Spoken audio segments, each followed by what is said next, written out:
1970s. Michael Jackson was already a superstar with the Jackson 5, millions of records sold. It's a worldwide fame. But when he met Sammy Davis Jr. backstage after a performance, Michael said something that surprised everyone. "Teach me everything you know." He was 15 years old talking to a 45-year-old legend. Sammy looked at this kid, already more famous than Sammy had ever been, and saw something: hunger, not for fame. Michael already had that, hunger to be the best. So Sammy became his mentor, taught him timing, stage presence, how to own a room. Years later, Michael would credit Sammy for teaching him the moves that became the foundation of the moonwalk, the student who became the king, but never forgot the teacher who showed him how. It was 1973. Michael Jackson was 15 years old and the most famous teenager in America. The Jackson 5 had dominated the charts for 3 years. 4 consecutive #1 hits, sold-out concerts across the country. Michael was the lead singer, the face of the group, the one everyone watched. He'd been performing since he was 5 years old. 10 years on stage. He knew how to sing, how to dance, how to work a crowd. By any measure, he was already a complete performer. But Michael didn't feel complete. He felt like he was missing something, some quality that separated good performers from legendary ones. He studied everyone: James Brown, Jackie Wilson, Fred Astaire. But there was one performer he wanted to learn from more than anyone else: Sammy Davis Jr. The opportunity came in August 1973. The Jackson 5 were performing in Las Vegas. Sammy was headlining at Caesar's Palace. Michael convinced his father, Joe Jackson, to let him attend Sammy's show. Michael sat in the audience at Caesar's Palace and watched Sammy Davis Jr. perform for 90 minutes, singing, dancing, playing instruments, doing impressions, telling jokes. 90 minutes of complete mastery. Every moment calculated, every gesture purposeful, every second designed to keep the audience captivated. After the show, Michael went backstage. He was nervous, which was unusual for him. He'd met plenty of famous people, but this was different. This was someone he wanted to learn from. Sammy was in his dressing room, toweling off sweat.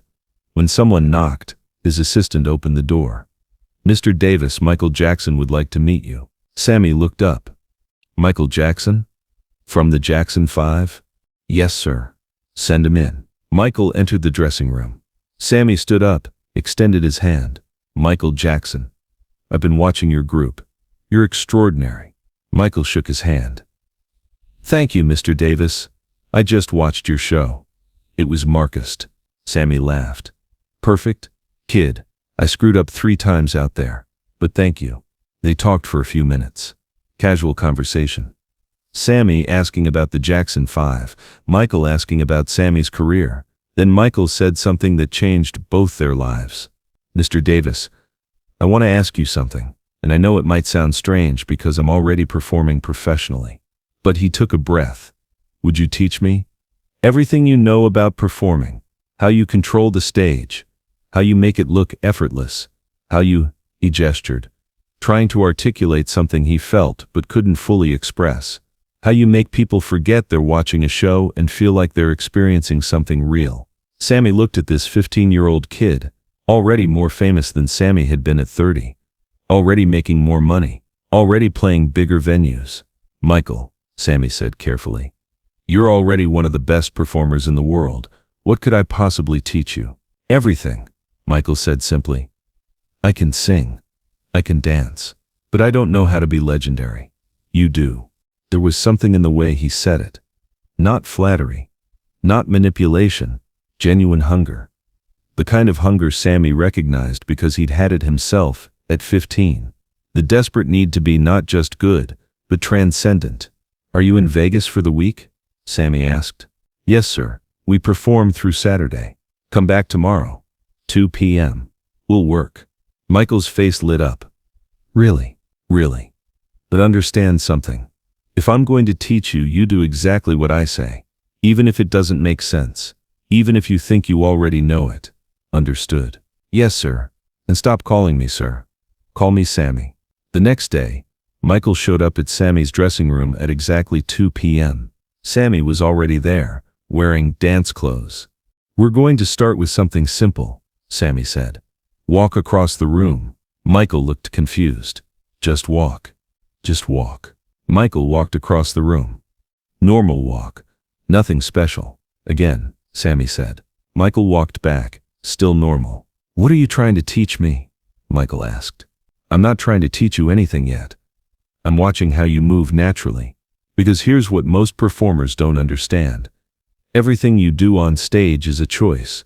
How you walk, how you stand, how you turn, where you look, when you breathe. It's all choreography, even when it doesn't look like choreography.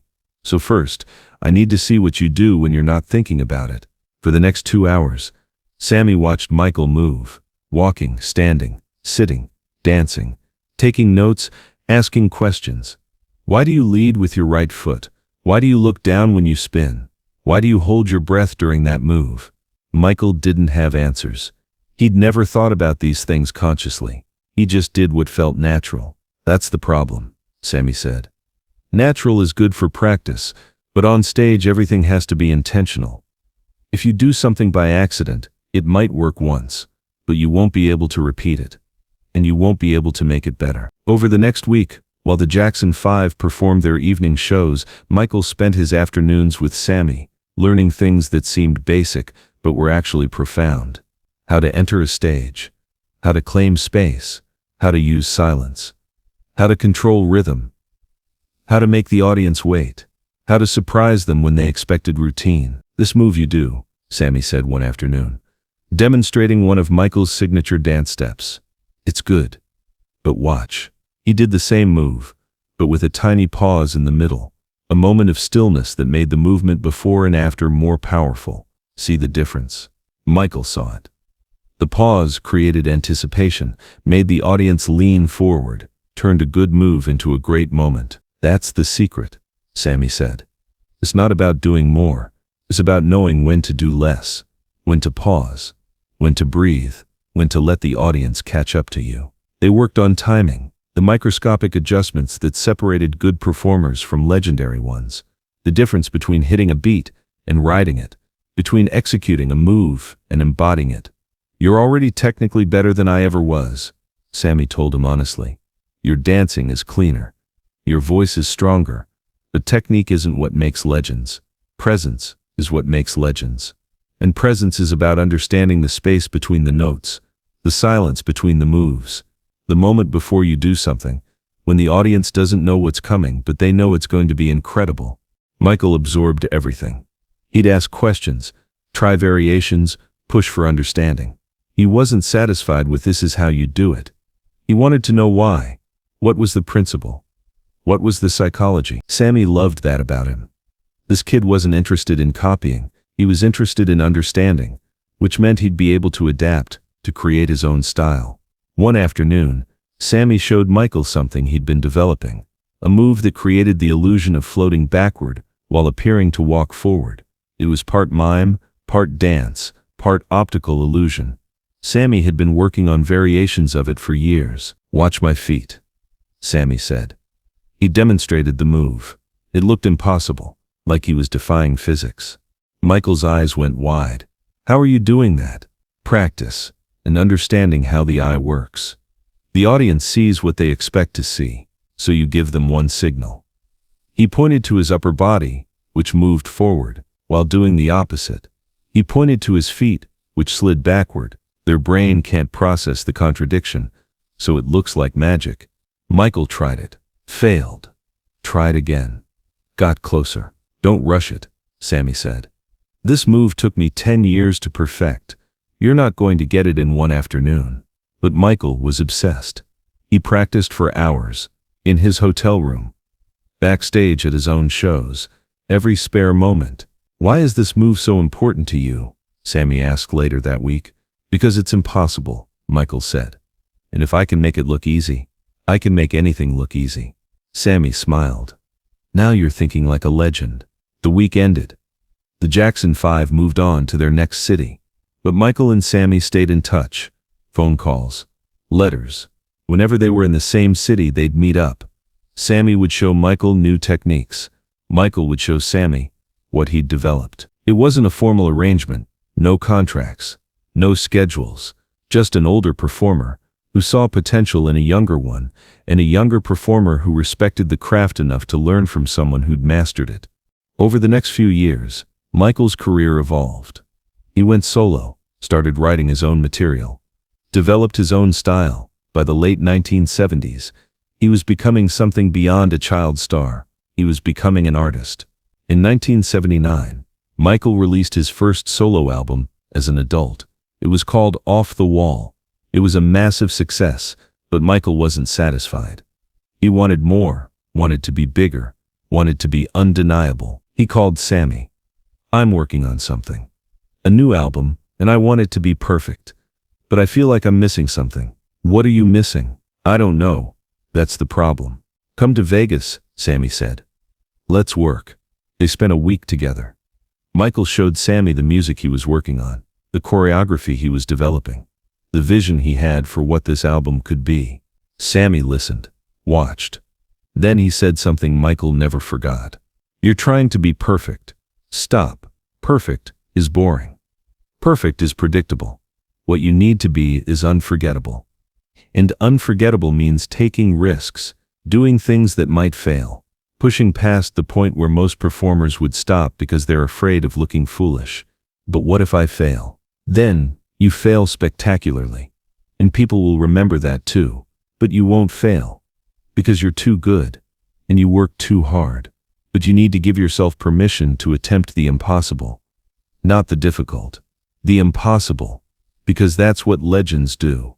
They make the impossible look routine." Michael took that advice. The album he was working on became Thriller. Released in 1982, it became the best-selling album of all time. Michael Jackson became the biggest star on the planet. Bigger than the Beatles. Bigger than Elvis. Bigger than anyone. And Sammy watched it happen with pride. Because he'd seen the kid who asked to be taught everything. And now that kid was teaching the world. In 1983, Michael performed at Motown 25, a television special celebrating Motown's 25th anniversary. He performed a song, and then, in the middle of the performance, he unveiled something new, a dance move that looked like he was walking forward but gliding backward, floating, defying gravity. The audience went insane. Nobody had seen anything like it. The move was called the moonwalk, and it became Michael Jackson's signature. The move that defined him, the thing everyone tried to copy. A few days later, reporters asked Michael where he'd learned the move. He could have taken full credit, could have said he invented it. Instead, he said, "Sammy Davis Jr. taught me the foundation of that move in the 1970s. He showed me how to create the illusion of floating. I built on what he taught me." When Sammy heard that Michael had credited him, he called Michael. "You didn't have to do that." Sammy said. "Yes, I did," Michael replied. "Because it's true, and because you taught me something more important than technique. You taught me that greatness is about building on what came before, not erasing it." By the mid-1980s, the dynamic had shifted. Michael was at the peak of his career. Sammy's career was fading, struggling with debt, struggling with addiction, struggling with relevance. But Michael never forgot. When Sammy needed help, Michael was there, financially, emotionally, supporting the man who'd supported him. In interviews, Michael continued to credit Sammy, calling him a mentor, a teacher, an influence. Even when Sammy's reputation was complicated by his political choices and personal struggles, Michael stood by him. "Sammy taught me everything that mattered," Michael said in a 1988 interview. "Not just how to perform, but how to be a professional, how to respect the craft, how to honor the performers who came before you. I wouldn't be who I am without him." May 1990, Sammy Davis Jr. was dying, throat cancer. The end was close. Michael flew from Neverland Ranch to Cedars-Sinai Hospital in Los Angeles. He spent hours with Sammy. Nobody knows exactly what they talked about, but when Michael left, he was crying. 5 days later, on May 16, 1990, Sammy died. At the funeral, Michael sat in the back, wearing sunglasses, unable to stop crying. Someone asked him why he was taking it so hard. "Because he taught me everything," Michael said. "And I never got to say thank you enough." But Sammy knew. In their final conversation, he told Michael something important. You know what the greatest thing about being your teacher was? Sammy had said, his voice barely a whisper. Watching you become better than me. Watching you take what I taught you and turn it into something I could never have done. That's what teaching is supposed to be. Not creating a copy of yourself. Creating something greater. Michael had held Sammy's hand. I'm only great because you showed me how. No, Sammy said. You're great because you were willing to learn. There's a difference. Years later, after Michael's own death in 2009, people talked about his legacy. The music, the dancing, the cultural impact. But those who knew him best talked about something else, his respect for the performers who came before him. Michael Jackson learned from Sammy Davis Jr. that greatness isn't about erasing the past. It's about building on it, honoring it, acknowledging it. The student became the king of pop, but he never forgot the teacher who taught him that being the best means learning from everyone, respecting the craft, and passing knowledge forward. That's the legacy of their relationship. Not just the moonwalk, not just the techniques, but the understanding that excellence is a conversation between generations, and the greatest thing you can do is teach the next generation to be better than you were. Sammy taught Michael. Michael became greater than Sammy, and Michael in turn inspired a generation of performers who are still learning from him. That's what mentorship looks like. Not the student matching the teacher, but the student surpassing the teacher, and both of them being proud of it. If this story of mentorship, respect, and the generational passing of excellence moved you, make sure to subscribe and share this with someone who needs to hear that the greatest teachers celebrate when their students surpass them. Have you ever had a mentor who taught you not just skills but how to be great?